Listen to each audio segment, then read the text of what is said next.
न्यायालयीन प्रक्रियेनंतर बारामतीमध्ये पुन्हा प्रचाराला सुरुवात झालेली आहे. भाजपचे नगराध्यक्ष पदाचे उमेदवार गोविंद देवकते आपल्यासोबत आहेत. आपण त्यांच्याशी बातचीत करणार. काय सांगाल, पुन्हा एकदा जोमाने तुम्ही प्रचाराला सुरुवात केली, कसा प्रतिसाद मिळतोय? सगळ्याच पक्षांची तयारी चालू आहे. सगळेच पक्ष लोकांपर्यंत पोहोचतायत. आम्ही भारतीय जनता पार्टीचे सगळे कार्यकर्ते, आम्ही जरी निवडणूक प्रक्रिया, न्यायालयीन प्रक्रिया जरी थांबली होती तरी आम्ही लोकांमध्ये जाणं थांबवलेलं नव्हतं. आम्ही लोकांपर्यंत विचार विनिमय, त्यांच्यावर चर्चा करत होतो, घरोघरी जात होतो. मला खात्री आहे की भारतीय जनता पार्टीचा कार्यकर्ता आज घराघरात जातोय आणि आमचे विचार पटवून देतोय. आम्हाला जास्त सांगायची गरज नाही. आम्ही देश बदललाय, महाराष्ट्र बदललाय, अनेक राज्य बदलल्यात.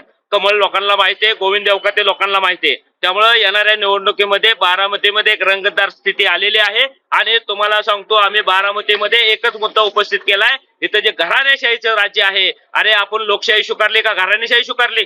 त्यामुळे इथल्या काही लोकांना जे प्रमुख नेतृत्व घराणेशाहीतलं, दुय्यम नेतृत्व घराणे, 2 नंबरचं नेतृत्व घराणेशाहीतलं. अरे आपण कुठल्या पद्धतीनं पुढे जाणार आहोत? आपण प्रगल्भ लोकशाहीकडे जात नाही, माझा तुमचा आरोप आहे. त्यामुळे येणाऱ्या निवडणुकीमध्ये आमचे प्रमुख मुद्दे आहेत. इथल्या घराणेशाहीच्या विरोधात जनतेचं मत झालेलं आहे आणि जनतेचा नेता तुम्हाला निवडून द्यायचा आहे. मी आता उमेदवार राहिलेलो नाही, जनताच उमेदवार आहे आणि जनतेला, जनतेतला माणूस, सामान्य माणूस नगराध्यक्ष करायचा ही परिस्थिती आहे. गेल्या 2 दिवसामध्ये तुम्ही मुख्यमंत्री देवेंद्र फडणवीस यांची भेट घेतली, काय चर्चा झाली? बारामतीमध्ये सभा देणार आहेत का ते? आदरणीय देवाभाऊ फडणवीस साहेब यांना मी मागच्या 1-2-3 दिवसापूर्वी बारामतीतला सगळा रिपोर्टिंग केलेले. बारामतीतला मतदार बदलतोय, बारामतीतला मूड बदलतोय आणि बारामतीला कुठेतरी बदल करायचा आहे, परिवर्तन करायचं ही भूमिका सांगितलेली आहे. तिथलं सगळं करेक्ट माहिती दिलेली आहे की बारामती आता कोणाची मालकी राहिलेली नाही, हा सगळ्याला बदल हवा आहे. त्यामुळे तुम्ही सुद्धा एक सरकार म्हणून, भाजपचे प्रमुख घटक म्हणून आम्हाला सहकार्य करण्याचा त्यांना शब्द दिलेला आहे. सगळीच मदत चालू आहे आणि तुमचा राहिला प्रश्न सभेचा, सभा सुद्धा देण्यासाठी त्यांचे काम चालू आहे. त्यामुळे मला खात्री आहे की येणाऱ्या काळात बारामतीमध्ये चांगले आमचे प्रमुख मंडळी येतील आणि मार्गदर्शन करतील, अशी परिस्थिती आहे. विद्यार्थ्यांच्या शिष्यवृत्तीसाठी भाजपच्या युवा यांनी आज अजित पवार यांच्या निवासस्थाना समोर आंदोलन केलं. मात्र ही शिष्यवृत्ती देण्याची जबाबदारी अजित पवारांची का सरकारची?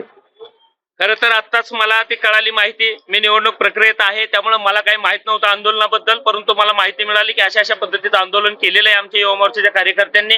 आणि त्यांची परिस्थिती बरोबर आहे. गेल्या अनेक वर्ष झालं ओबीसी समाजातल्या काही महात्मा फुले जे शिष्यवृत्तीच्या संदर्भातले जे विषय आहेत ते कुठेतरी प्रलंबित आहेत. त्यामुळे त्यांना कुठेतरी शासनाने, सरकारनं अधिवेशनात तो विषय घ्यावा अशी भूमिका घेऊन त्यांना आंदोलन केलं आणि त्या पद्धतीने मागणी केलेली आहे. त्यामुळे अनेक वर्षाचा प्रलंबित प्रश्न, आता तुमचा राहिला प्रश्न अर्थ खात्याकडे जबाबदारी आहे का मुख्यमंत्र्याकडे? आता दोघांची जबाबदारी आहे, कारण की दोघं सरकारमध्ये, मुख्यमंत्री साहेबांनी त्याच्यावर निर्णय घेतला पाहिजे, उपमुख्यमंत्री म्हणून अर्थमंत्र्यांची सुद्धा जबाबदारी आहे. त्या दोघांनी त्याच्यावरती भूमिका घेतली पाहिजे आणि ह्या सगळ्या लोकांना न्याय देण्याची भूमिका घेतली पाहिजे, अशी आमची भावना आहे.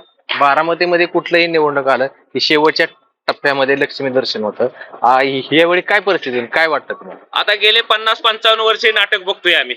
तर मला सांगतो, गेल्या निवडणुकीच्या 2-4 दिवसात यायचं, लोकांना दमदाटी करायची, इथं हुकुमशाही करायची, कोणाला आरक्षण टाकेल, तुला कुठंतरी नगरसेवक करेल, कॉप्ट करून असले 100-200 लोकांना आश्वासनं द्यायची आणि शेवटी छोट्या गरीबागात तुम्हाला सांगतो लक्ष्मी दर्शन करायचं. अरे लाज वाटाय पाहिजे आपल्याला. आपण एक प्रगल्भ लोकशाहीकडे चाललोय, आपण विकसित राष्ट्राची भूमिका आमचं भारतीय जनता पार्टी मांडते, जगामध्ये आपली प्रतिभा सुधारते. अरे तुम्ही जर खरेच नेतृत्व करणार आहात, तुमच्यावर जर जनतेचा विश्वास आहे, तर कशाला लक्ष्मी दर्शन करतो?